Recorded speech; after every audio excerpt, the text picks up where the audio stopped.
I kept saying there is something bigger, there is something more going on. I think he turned over some rock, and he shouldn't have turned it over. But I know that he didn't kill himself. We will now journey deep into a portrait of terror for one Mr. Rey Omar Rivera, formerly of Baltimore, Maryland. He took a step a little too far, a step leading you and he to that perpetual place in time where mystery and shadow bend light into darkness and usher in whispers of things that go bump in the night. Don't shoot the messenger and join me for another episode of the Fear Chronicles. In this case, we will play out 3 long-standing theories that have already been discussed and introduce a 4th. Along with the physical, mental, and scientific evidence, or lack thereof, we can now look at the spiritual. Did you know that the Belvedere Hotel is considered one of the most haunted places in Baltimore?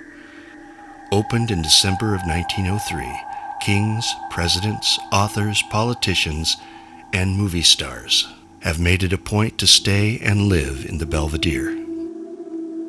At one time the tallest building in Baltimore, it is renowned for murder, suicide, and ghostly activity.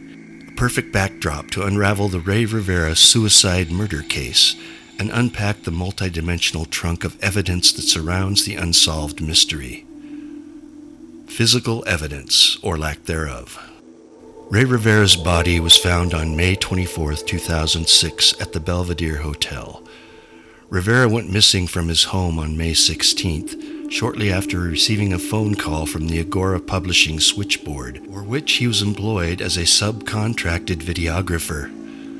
After several days of searching for clues to his whereabouts, family members found his car located at a parking lot off of St. Paul Street in Baltimore's Mount Vernon neighborhood near his workplace. Rivera's co-workers, George, Steve, and Mark, went to the top of the parking structure near where the car was discovered in search of clues to find their missing colleague, and noticed a hole in the roof of the south wing of the Belvedere Hotel. Reason number 1 for changing undetermined classification for cause of death. The fact that his co-workers found the hole raises some inner circle connections that were discarded and not followed up by law enforcement.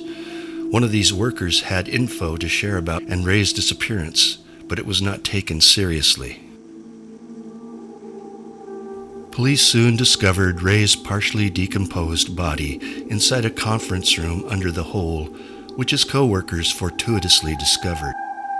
As police began investigating, it seemed odd about Rivera jumping off the main roof of the Belvedere onto the lower roof 177 feet below, partly due to the style of the roof and the distance traveled. This suggests that Rivera came from the roof and traveled a horizontal distance of 45 feet before impact. He would have had to run at least 10 miles per hour, which is a fast jog for a male with a minimum run of 15 feet to carry him down the 177 feet to make the hole. At the time, the world record for the long jump was 29 feet. Rey would have had to beat the world record to make the jump. Reason number 2 for changing the classification of undetermined. The physics, along with the rooftop impediments, rule out Rey's ability to make the jump. There are much easier places for Rey to jump from. The balcony, for example, could easily be accessed through tenant rooms or unused office spaces, making it much easier to make the jump. Based on marginal security and Rey's familiarity with the hotel property and staff, gives pause to believe he leapt from the roof at all. Rivera's glasses, phone, and flip-flops were found relatively intact on the lower roof near the hole.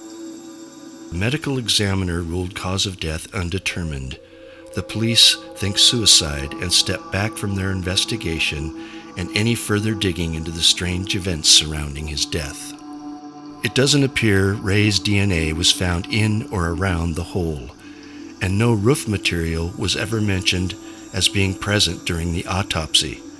Fact number 2, the autopsy report shows no cervical trauma, no spiral breaks to his legs, no accordion-shaped compaction of the skeleton, yet his skull was fractured, causing his head to be misshapen. These injuries are more consistent with being beaten with a baseball bat than a jump from an extreme height. Fact number 3, workplace dissension. The company he worked for had been under investigation for fraud concerning false investment tips. One of the reasons Rey decided to part ways from the firm and get into videography. A strong undertone of Freemasons and secret societies leading to global wealth and political power were ever present, which led Rey to become interested in Freemasonry. Fact number 4, break-ins and intercompany distrust. There were attempted break-ins at Rey's home days before his disappearance, leading Rey to show signs of paranoia, along with a strange note found behind the computer dealing with Freemasons, among other things. After Rey was found dead, his best friend and employer, Porter Stansberry, issued a gag order on his employees so that no one could talk to police without an attorney. Yet someone from Agora Stansberry and Associates called Rey's house. Whatever was said caused him to leave immediately, and he was never seen alive again. The police never found out who made the call. Fact number 5, the roof and hotel cameras at the Belvedere were turned off the night Rey disappeared, but they were functional the day before, the 15th, and the day after, the 17th.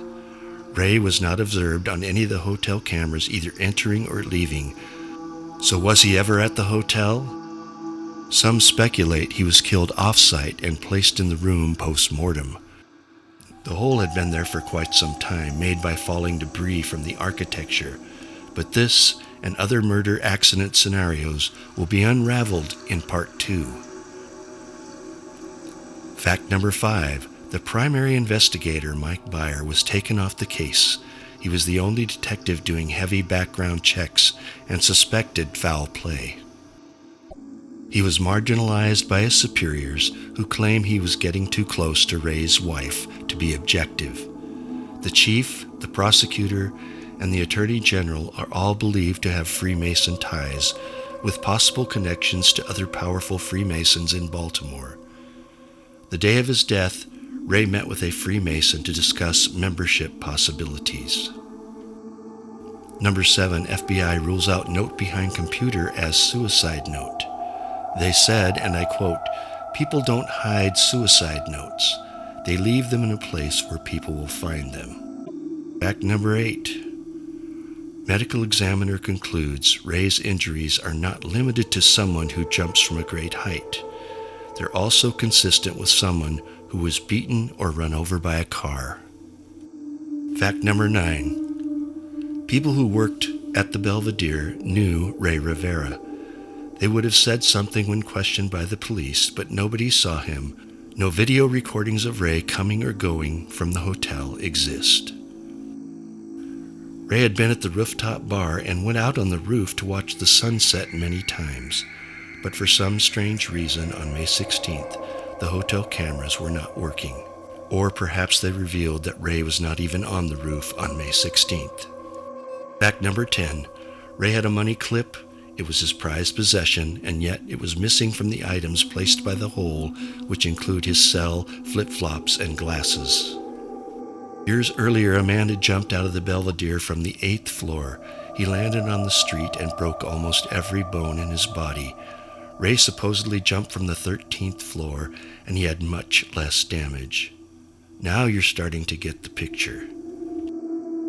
Detective Byer believes someone staged the crime scene and that the hole was too small for Rey's body to fit through. He was eventually pushed out of the case for approaching it like a crime scene for murder and not suicide. The police kept getting anonymous calls after Rey's death to retrieve his laptop from police evidence. I wonder why. Was there something in the laptop that was incriminating to someone in power? I think he turned over some rock, and he shouldn't have turned it over. But I know that he didn't kill himself. Tune in for Part 2, where we will discuss both new and old theories that can only point to homicide as we unravel the strange case of Rey Rivera.